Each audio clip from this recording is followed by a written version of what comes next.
Yang paling penting adalah Anda menyadari dulu ada sesuatu proses yang nggak benar. Ketika prosesnya nggak benar, tentu itu adalah jangan dipilih. Udah itu aja salah satu-satunya.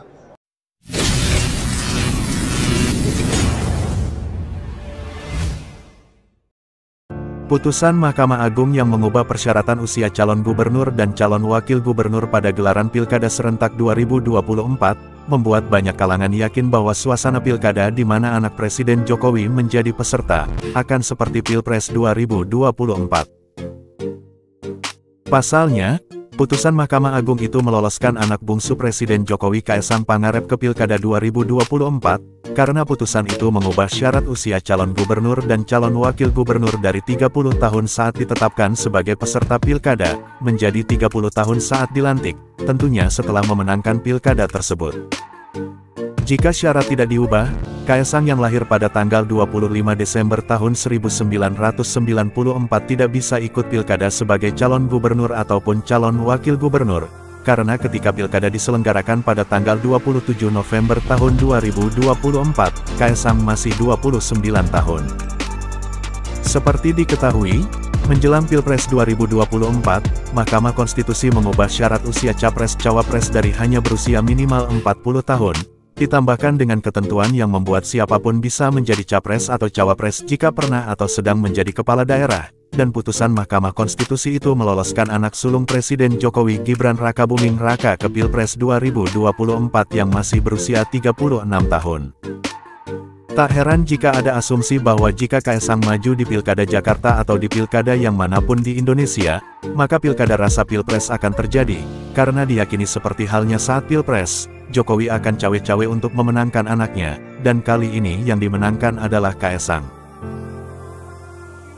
Lalu, apa yang harus dilakukan masyarakat yang bukan pendukung Kaesang jika ingin calon gubernur yang mereka dukung dapat memenangkan pilkada?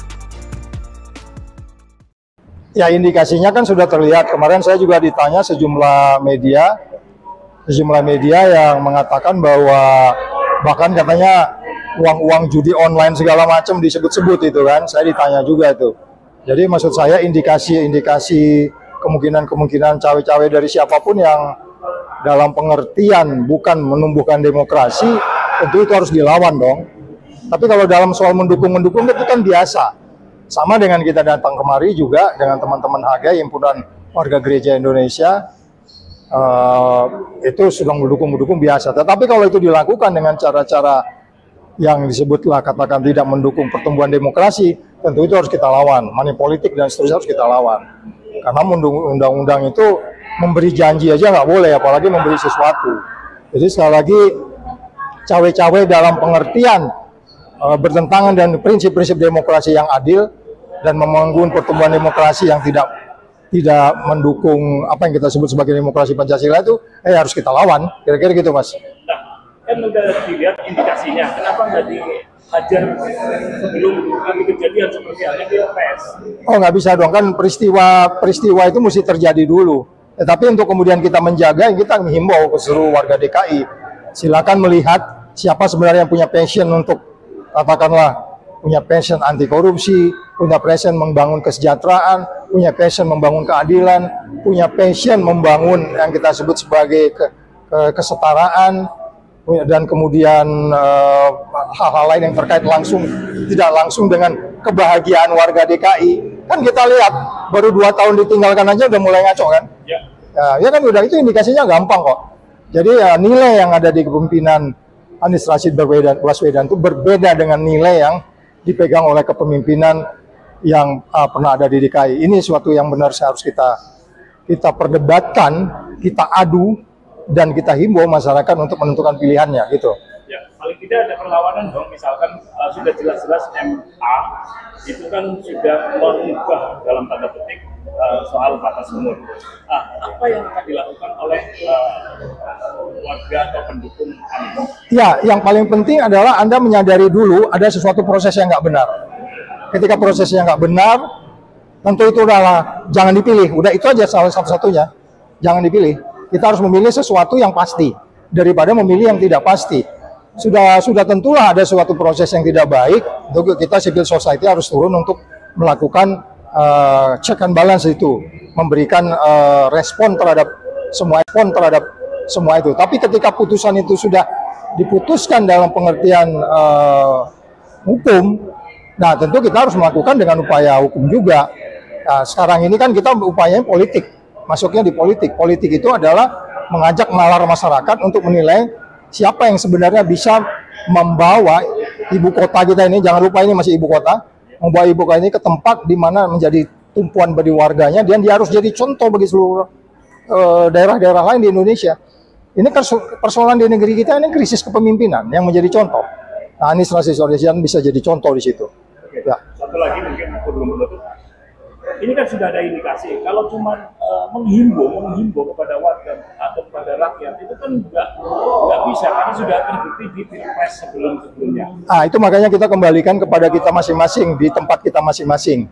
AGI sebagai apa, partai politik sebagai apa, ahli hukum sebagai apa, politis sebagai apa. Dan mereka bekerja sendiri-sendiri sesuai dengan kompetensinya, sesuai dengan passionnya. Nah, kalau kita tentunya sudah menyatakan dengan tegas kok, itu jangan dipilih hal-hal yang begitu-begitu, dan kita harus menolak itu. Tapi pilihan akhirnya adalah di masyarakat. Bagaimana masyarakat bisa melihat Indonesia dibangun ke depan, dan bagaimana menyiapkan pemimpin ke depan. Nggak ada pemimpin yang ujuk-ujuk. Saya selalu mengatakan tidak ada orang tiba-tiba jadi baik, atau ada orang tiba-tiba jadi jahat, nggak ada.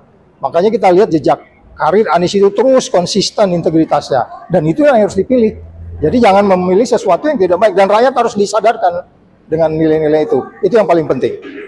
Oke, sebagai penutup kira-kira apa yang Bang Saud ingin sampaikan supaya ini selain menjadi edukasi juga menjadi sebuah perlawanan? Ya, tadi kan di dalam dengan Presiden PKS saya sudah menjelaskan kenapa Indonesia indeks persepsi korupsinya 34. Ya kan, Elon Musk datang ke sini malah jualan parabola sama jualan pulsa kan. Nah, agak berbeda Elon Musk video call sama Anwar Ibrahim, indeks persepsi korupsinya Malaysia itu 50. Iya kan? Nah, dia janji mau investasi di sana. Jadi persoalan negeri kita itu tetap korupsi. Dan kita percaya, dan kita benar-benar meletakkan benar-benar, mengharap benar-benar bahwa pada posisi itu Anies adalah Anies adalah pemimpin yang akan mengarahkan orang-orang untuk kemudian memiliki passion anti korupsi. Dan kepemimpinan itu memang nggak bisa datang begitu saja. Itu sebabnya dari awal, sejak dari Pilpres kemarin juga kita mengatakan risiko korupsinya itu tinggi bila diberikan kepada orang-orang yang tidak memiliki integritas. Kita nggak boleh lagi mempertaruhkan negeri ini dengan indeks persepsi korupsi yang terus jatuh sampai hari ini menjadi 34. Ya. Ada tambahan?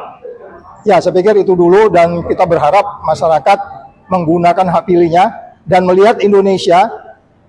Kalau kita mau bicara pertumbuhan ekonomi yang dimasukkan Presiden baru sekarang 8%, indeks persepsi korupsi harus 60. Oleh sebab itu kita mulai dari DKI dan kita meletakkan pada Anies Rashid Baswedan. Satu kata untuk Anies. Integritas yang bersangkutan sustainable, nggak berubah dari waktu ke waktu. Terima kasih, Pak. Ya.